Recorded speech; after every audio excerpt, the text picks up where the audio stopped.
Welcome back to Game Crunch, everyone, keeping you up to date with the latest in the video game world. Now today, we're going to go over a couple of the biggest topics happening today in the gaming space, including Microsoft just introduced a new Copilot AI for Xbox. And now it's going to help you do a lot of things as far as installing games, but it could also help you even finish games and give you tips. We'll get into the details on that in just a second. And then, you've heard about this Oblivion remake, right? We've talked about it here on the channel in the past. Well, looks like we might be getting it sooner than expected. We'll get into the details on that in just a second. But of course, if you'd like to stay up to date with the latest in the video game world, consider giving Game Crunch a subscribe. It really helps the channel grow. And without further ado, let's just get straight into today's news. Microsoft is expanding their AI-powered Copilot, which could change the way that we play games on Xbox in the future. Dubbed Copilot for Gaming, this AI-driven tool is designed to be a personal gaming companion, offering assistance with in-game mechanics, game recommendations, and even coaching to help players improve their skills. In a recent Xbox podcast episode, Microsoft showed off an early prototype, giving us a glimpse of what Copilot can do. For example, a player in Minecraft picked up some wood and then asked Copilot, "Okay, I've got some wood. What can I do with that?" And then AI then walked them through the crafting process, explaining how to turn logs into wooden planks. But Copilot's capabilities go beyond just tutorials. In another example, a player using the Xbox mobile app asked, "I want to get back into Age of Empires 4. Can you install it?" The AI not only installed the game, but also provided a recap of their last session, which was pretty cool actually.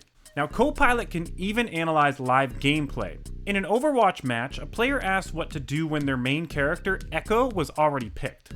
The AI suggested Cassidy, explaining why he would work well with the current team composition, and even referencing back to the player's past performance on that map with that character. Later, the player died quickly in the match, and Copilot identified the mistake, advising them to retreat and regroup instead of charging in alone.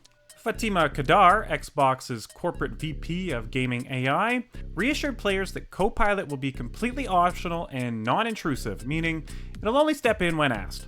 A preview version is coming soon for Xbox insiders, so we should get a more hands-on impressions in the near future. Oh man, so there is a lot to unpack about this AI, and I don't really know how I feel about it. You know, there's a few features where I feel, okay, this could be pretty cool, and there's a few features where I feel like, you know, it's kind of taking us into territory that we've already kind of experienced for the last 10 or 15 years of online gaming, where every game has just become a min-max sort of sweat fest, and a lot of the fun and discovery has been removed. So I think things like when they showed off that it could install a game for you and providing that recap, I honestly could have used that just the other day, because I finished playing through Avowed and I started Indiana Jones right before that, and I got maybe like 20% through the game, and then when I went back to Indiana Jones, I'm like, okay, what buttons do what? Where am I going? I don't know what I'm doing anymore. And I kind of had to, like, you know, dick around for a minute to kind of figure it out. So on one hand, cool feature.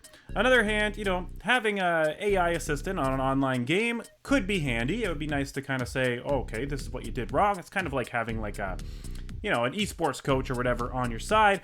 The problem with that is that it's going to feel like if you're not using that AI to help and analyze and kind of tell you what to do, that you're just going to get absolutely crushed by everyone that is using the AI, and it's going to turn this more into a just, you know, kind of how it already is, where most online games you have to play the game the way the guides say to play the game, or you're just going to have a bad time. You have to use the specs, you have to use the weapons, you have to use the strategies that are already pre-planned out for you online, and the AI is just going to exacerbate that and make more online games even more of a sweat fest than they already are. But let me know what you think about the AI Copilot down below. Now let's talk about this long-rumored Oblivion remake that's supposed to be coming. According to multiple sources now, including industry insider Nate the Hate and VGC, the official reveal could be just weeks away, and the game itself might even launch before June.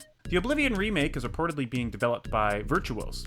They're a massive studio that has worked on major franchises before, like Call of Duty, Dark Souls, BioShock, and Metal Gear Solid. Virtuos is also co-developing the Metal Gear Solid 3 remake with Konami, so they do have plenty of experience working on these high-profile projects. This won't just be a simple remaster either, from what we're hearing.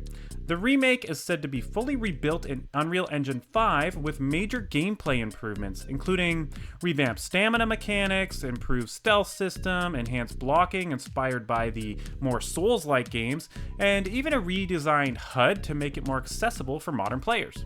Archery is apparently also getting a complete overhaul, making range combat smoother and more engaging in both first and third-person views. Oblivion remains one of Bethesda's most beloved RPGs, and if these reports are accurate, we won't have to wait much longer to see how this remake shapes up.